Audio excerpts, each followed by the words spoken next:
dimanche 3 septembre, bienvenue dans ce journal. Les entreprises de la région d'Arberg se montent sous leur meilleur jour à l'Arc-Verbe. On y flâne, on y fait des affaires et nouvellement on y recrute en pleine pénurie de main-d'œuvre. À la foire de Chindon, c'est la tradition qui est mise en avant. Pourtant, c'est l'innovation qui a fait de l'événement ce qu'il est aujourd'hui. On le découvrira avec une historienne. Et une invention encore, cette fois au service des personnes sourdes ou malentendantes, le TOPS teste des gilets qui vibrent avec la musique de l'orchestre. Après 5 ans de pause, l'Arc-Verbe, la foire commerciale d'Arberg, fait son retour. De vendredi à dimanche, une septantaine d'exposants de toute la région sont venus présenter leur entreprise à l'extérieur, au soleil, ou à l'intérieur, dans la fraîcheur de la halle de tennis. Nous avons repris l'entreprise en janvier de cette année des mains d'un habitant de longue date d'Arberg. C'est pour nous l'occasion de venir rencontrer la population locale et de nous présenter.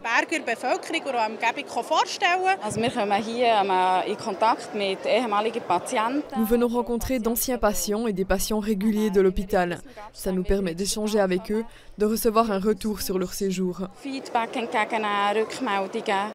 La foire commerciale d'Arberg existe depuis 800 ans. Son but a toujours été de rapprocher entreprises et clients pour faire prospérer les affaires. Aujourd'hui, la plupart des secteurs ont une préoccupation supplémentaire, le manque de main-d'œuvre.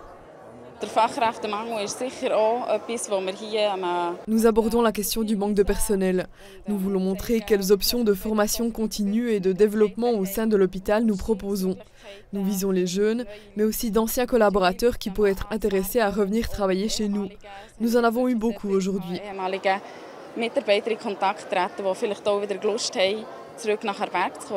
L'hôpital d'Arberg manque par exemple de personnel pour s'occuper des patients en traitement stationnaire. Le secteur de l'électrique aussi connaît ce problème. Nous sommes ouverts à tout ce week-end, aussi à des candidatures spontanées. Qui sait, peut-être que nous trouverons nos futurs employés grâce à l'Arc-Verbe. Le président du comité d'organisation de l'Arc-Verbe constate aussi que la raison d'être de la foire a changé avec les années. Je pense que c'est important pour les entreprises de se présenter comme des employeurs potentiels. La plupart des secteurs qui sont représentés ici est concerné par le manque de main-d'œuvre. C'est une opportunité pour recruter des gens. Le manque de main-d'œuvre a également un effet sur l'organisation de la foire. Certaines entreprises ont dû renoncer à venir faute de personnel suffisant. Malgré tout, le comité d'organisation tire un bilan positif de cette édition de l'Arc-Verbe 2023. Les pompiers de Longeau, Magnisberg et Perles ont dû intervenir 2 fois ce samedi. Une première fois dans l'après-midi à Perles pour éteindre un feu dans un appartement, puis une seconde fois autour de minuit à Longeau, encore pour un incendie qui a laissé l'appartement inhabitable. Les 2 incendies n'ont pas fait de blessés. Perles choisissait aussi les 5 membres de son exécutif ce dimanche. Du conseil communal actuel, 2 restent en place, Béat Ruffly et Heinz Reber. Le PS gagne une représentante au détriment de l'UDC, mais l'exécutif reste majoritairement à droite. La participation s'est élevée à 23%. Courtelary garde son DNR. Le permis de construire est validé, annonce la commune. Un bâtiment en dur remplacera les containers actuels. Il accueillera une pharmacie en plus du supermarché. L'ouverture est prévue en juin 2024. C'est l'ouverture de la foire de Chindon à Reconvilliers avec sa course de cochons, son exposition de machines agricoles et ses activités folkloriques. 50 000 visiteurs et visiteuses sont attendus dans l'une des plus anciennes foires d'Europe. Elle a vu le jour au XVIe siècle, comme l'a découvert l'historienne Laurence Marty. La native de Bévillard vient de publier un ouvrage sur l'histoire de la foire de Chindon et la manifestation a su vivre avec son temps tout au long de son existence et s'adapter à la modernité. Il y a eu des éléments au XIXe siècle comme le chemin de fer qui a été un élément, je pense, assez décisif parce que ça a permis d'amener et de ramener, si je peux dire, le bétail par le train, ce que n'avait pas, en tout cas pas tout de suite, d'autres foires de la région comme Saint-Légier qui était la grande référence jusqu'au XIXe siècle. Une autre transformation plus récente cette fois, c'est le côté festif de la foire de Chindon. L'événement ajoute chaque année des activités au programme et est ainsi devenu une véritable fête populaire. Ce qui apparaît parfois comme une tradition est en fait une nouveauté, comme le folklore helvétique. Cette année, pour la première fois, l'amicale jurassienne des yodeleurs présentait ses activités sur le champ de foire.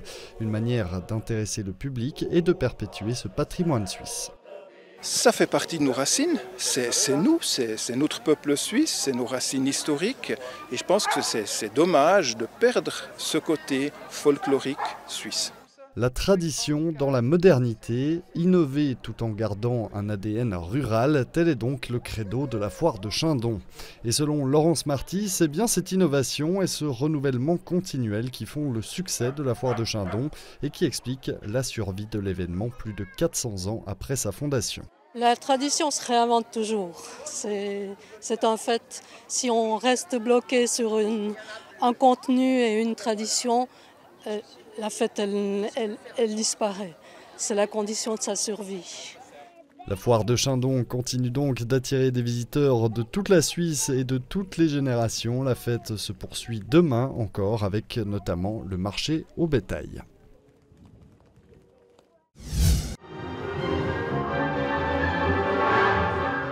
Ces gilets noirs vibrent au son de l'orchestre de Bienne, tantôt forte, tantôt douce. Les vibrations permettent aux personnes atteintes d'un handicap auditif de sentir la musique.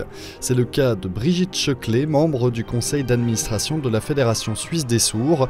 Elle échange avec une collègue sur cette nouvelle expérience. Et pour que nous puissions comprendre comment elle a ressenti la musique, une interprète traduit notre interview.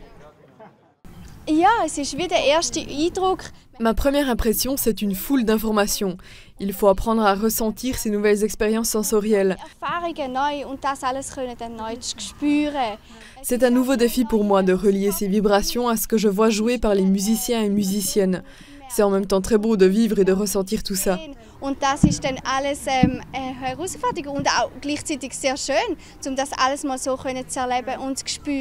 Le TOPS a emprunté ses gilets à l'Orchestre symphonique de Lausanne qui les utilise depuis déjà 1 an.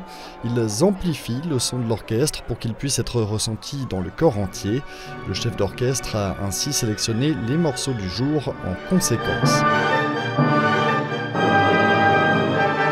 C'était important pour moi d'avoir des pièces, sachant les gilets vibrants, qui soient des pièces avec beaucoup de contraste.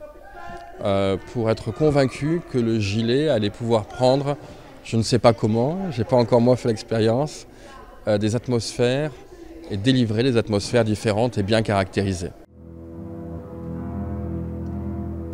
C'est une première pour le TOPS. Son but est de mettre sur pied un programme qui n'exclut personne. Nous ne voulions pas faire un concert standard que tous les habitués connaissent. Notre but était d'attirer des gens qui ne sont jamais venus voir le TOPS, qui ne connaissent pas tous ces rituels et manières de faire, qui pourraient s'y sentir un peu perdus. Et puis faire un concert uniquement pour les personnes sourdes et malentendantes, ça serait pas non plus inclusif. Ces concerts sont une bonne occasion pour se rencontrer et échanger avant ou après le concert. Und mit dem Konzert Barbecue ist es eigentlich eine schöne Möglichkeit, sich wirklich im und ums Konzert herum zu begegnen. Les personnes sourdes ou malentendantes ont gagné un nouvel accès à la musique. Si les retours sont bons et s'il parvient à rassembler le financement nécessaire, le TOPS envisage d'acheter ses propres gilets. Il pourrait à l'avenir servir dans tous les concerts de l'orchestre.